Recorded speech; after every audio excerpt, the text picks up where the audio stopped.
मेरे साथ में एक दर्शक जुड़ गई है महाराजगंज उत्तर प्रदेश से यशस्वी सिंह।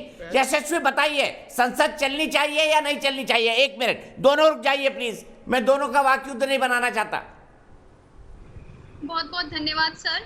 मॉनसून के सत्र में सांसद में पहले ही दिन विपक्ष ने सत्ताधारी पार्टी को जिस तरह से अपनी बात नहीं रखने दी, कैबिनेट में उन्होंने बदलाव के बारे में जैसे उन्होंने नहीं बताने दिया, तो अपने में ये बहुत शर्मनाक की बात है। और मानसून का सत्र चल रहा है, लेकिन देश में हमारे एक ही सांसद होना चाहिए। लेकिन आज के हालात को देख के ऐसा लगता है कि हमारे देश में दो सांसद हैं, एक जो हमारे अंदर बैठे हुए मंत्री हैं, तो दूसरे हमारे फार्मर्स जो बाहर प्रोटेस्ट कर रहे हैं किसान बिल को लेके। और सर, मेरा सवाल ये है कि आखिर कब तक देश में ऐसे दो सांसद रहेंगे? ठीक है, बहुत बढ़िया बात कही है यशस्वी। सीधे मैं सप्पल साहब के पास चलता हूं। सप्पल साहब, पहले दिन की बात याद दिलाता हूं। आप कह रहे हैं आपने हर चीज को माना। ऑल पार्टी मीटिंग जो हुई थी कोरोना को लेकर, जिसमें सरकार प्रेजेंटेशन दे रही थी, उसका बहिष्कार कांग्रेस ने किया। अब मुझे बताइए, कोरोना पर राजनीति करने की क्या जरूरत है? ये महामारी है, आपने उस ऑल पार्टी मीटिंग का बहिष्कार कर दिया।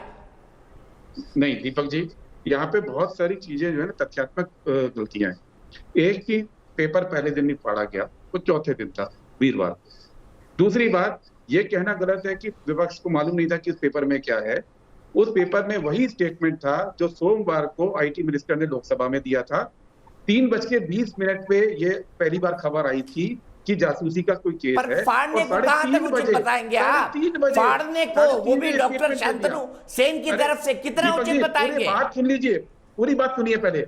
3:30 बजे स्टेटमेंट दे दिया, कोई जांच नहीं, सरकार को कोई चिंता नहीं, हमारे यहाँ सैन्य अधिकारियों के यहाँ जासूसी हो गई, सुप्रीम कोर्ट में जासूसी, कोई चिंता नहीं। मान लिया कि नहीं जासूसी है और कह दिया आगे संसद में हम कुछ नहीं मानते। 4 दिन तक वही झूठ दोबारा संसद में बोला गया। ये बोला गया कि एनएसओ ने ये बोल दिया कि हम इस बात को नकारते हैं, जबकि एनएसओ ने अपने यहाँ तब तक जांच शुरू कर दी थी। अपडेट भी नहीं किया स्टेटमेंट को सरकार ने, पहली बात। दूसरी बात, ये बात गलत है कि जितनी मीटिंगें हुई उसमें सरकार ने बोला हम कौन सी डिबेट रखेंगे। विपक्ष ने मांग की उन डिबेट्स की, लेकिन सरकार ने अभी तक नहीं मानी है। सरकार ने मीटिंग्स की केवल अपने बिल गिनाने के लिए। तीसरी बात, ये जो कह रहे हैं कि रेलवे नहीं जाना चाहिए, ये नहीं जाना चाहिए। बीजेपी ने लगातार जब वो विपक्ष में थी, डेढ़ सेशन तक एक भी बैठक नहीं होने दी, तब बात अलग थी। अब संसदीय प्रक्रियाओं के मतलब अलग हो गया। कांग्रेस पार्टी जब सत्ता में थी तब भी बुलाकर हर सेशन से पहले विपक्ष के साथ तय करती थी आपको कौन कौन से डिबेट चाहिए। वो डिबेट लिस्ट होने के बाद, छपने के बाद भी बीजेपी हंगामा करती थी। और अब आप जो डिबेट का नाम भी नहीं ले रहे हैं, और ये असत्य, मतलब असत्य से, सत्य से बहुत दूर की बात है कि किसी ने कहा है कि